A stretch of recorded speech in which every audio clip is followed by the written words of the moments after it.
Hello everybody, my name is Byrnage and this is my review for Pro Wrestling on the Sega Master System. How will it match up against the other wrestling games I've reviewed thus far? Let's find out. Can I start out by saying that I really appreciate that the wrestlers do the walk-in, and both sides having different music was a nice touch. I would have liked if all four teams had their own entry music, but I understand that it would have been hard to pull off. There are 4 teams in this game, and each of the 8 characters has their own moves. Every character has a punch, a kick, a special move when your opponent is on the ground, and 2 different moves that you can use after throwing your opponent into the ropes. Almost all of these moves are different depending on which wrestler you use. There is one other move that you get depending on which team you're playing. The Mad Soldiers and the Great Masked Men can pick up chairs that you find outside the ring and use them as weapons. The Orient Express and the Crush Brothers can't use the chairs, but they can attack by jumping off the corner posts.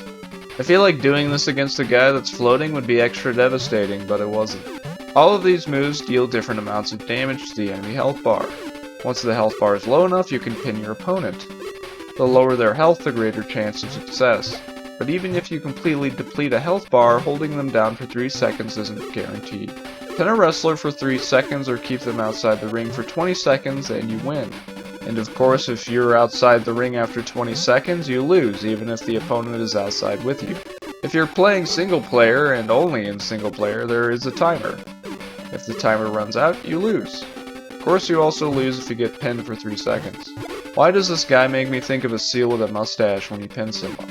Thankfully, if you lose, you can just redo the match and you won't lose any progress towards becoming the world champion, which requires you to win 30 matches against the same opponents.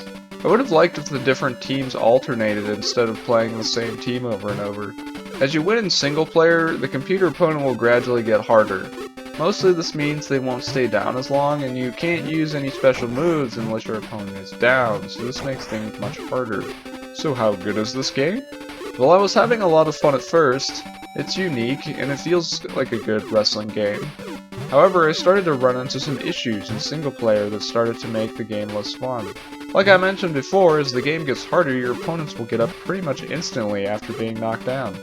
This takes a lot of fun out of being a wrestling game because you can't use any special moves at this point.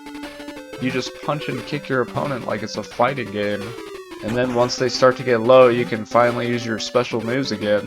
I also found the timer annoying. The enemy will tag out quite often, which is really annoying when you have to defeat them within the time limit or you lose.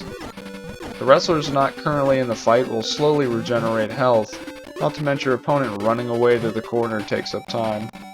Just feels like a cheap way to lose when you're winning the match. Also, for some reason, the computer will just tag out randomly, even if his current wrestler has a lot more health than his backup wrestler. I also like that when my opponent had a chair, all I had to do was climb onto the corner and just win away. I hope that doesn't happen in multiplayer. Thankfully, all the other issues I've named aren't an issue in multiplayer. I think a couple of fans could have a lot of fun going head-to-head in this game. I don't think it's quite as good as Muscle on the NES, but I think it's a lot better than Tag Team Wrestling on the NES. Like and subscribe before I lose my mind and start assaulting people with my gaming chair. Thanks for watching, and I'll see you in the next one.